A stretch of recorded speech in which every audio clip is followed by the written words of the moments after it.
Hi friends, ఈరోజు మనం చూడబోయే వీడియోలో గాంధారి శ్రీకృష్ణుడిని ఎందుకు శపించింది, అలాగే ఏమని శపించింది అనే విషయాలను ఇప్పుడు తెలుసుకుందాం.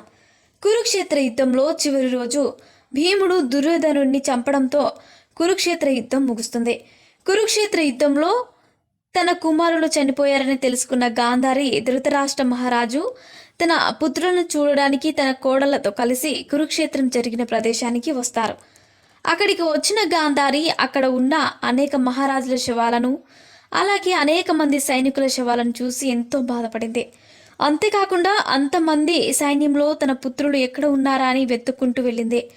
గాంధారి కోడలు కూడా తమ భర్తలను వెతుకుతూ ఆ కురుక్షేత్రం జరిగిన ప్రదేశంలో తిరుగుతూ వారి భర్తలను గుర్తించి వారి శవాలపై పడి ఏడుస్తున్నారు. అది చూసిన గాంధారి కోపంతో ధర్మరాజును శపించాలని అనుకుంది. కానీ అక్కడికి వేదవ్యాస మహర్షి వచ్చి గాంధారిని ఆపాడు. అప్పుడు గాంధారి వేదవ్యాస మహర్షి చెప్పిన మాటలు విని పాండవులను క్షమించి వారిని ఆశీర్వదించింది. ఆ తర్వాత గాంధారి తన పుత్రుడు దుర్యోధనుడు దగ్గరికి వెళ్ళింది. అతడి శవాన్ని చూసి ఎంతో బాధపడి కోపంతో అక్కడ ఉన్న శ్రీకృష్ణుడి దగ్గరకు పిలిచింది. కృష్ణ, చూసావా, నా కళ్ళ ముందే నా కన్న కొడుకులు శవాలుగా కనిపిస్తున్నారు. వారిని చూసిన నా కోడలు ఎంతగా రోధిస్తున్నారో చూసావా? ఇవన్నీ చూడడానికేనా నేను బ్రతికి ఉన్నది అని గాంధారి ఏడుస్తూ శ్రీకృష్ణుడితో చెప్పింది. గాంధారి మాటలు విన్న శ్రీకృష్ణుడు అవన్నీ వింటూ మౌనంగా ఉండిపోయాడు.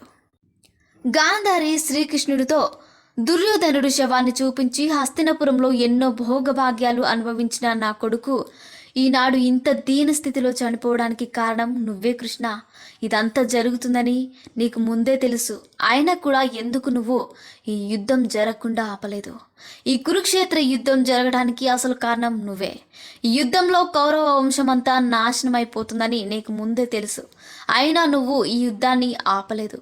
అన్ని తెలిసే నువ్వు ముందుండి యుద్ధాన్ని జరగనిచ్చావు. నాకు కడుపు కోతను మిగిల్చావు. కృష్ణ, ఎలాగైతే నా వంశం నా కళ్ళ ముందే నాశనం అయిపోయిందో అలాగే ఇప్పటికీ 1 సంవత్సరం 36 రోజులకు నీ యాదు వంశంలోని రాజులందరూ ఒక్కరినొకరు కొట్టుకొని నీ కళ్ళ ముందే మరణిస్తారు. అలాగే నీ వంశం మొత్తం నాశనం అయిపోతుంది. నువ్వు కూడా చనిపోతావని గాంధారి శ్రీకృష్ణుని శాపిస్తుంది. అలా గాంధారి ఇచ్చిన శాపాన్ని శ్రీకృష్ణుడు నవ్వుతూ స్వీకరించాడు. సో ఫ్రెండ్స్, చూసారుగా, ఇలాంటి మరిన్ని విషయాలను మీరు తెలుసుకోవాలనుకుంటే వెంటనే మా ఛానల్ని సబ్స్క్రైబ్ చేసుకోండి.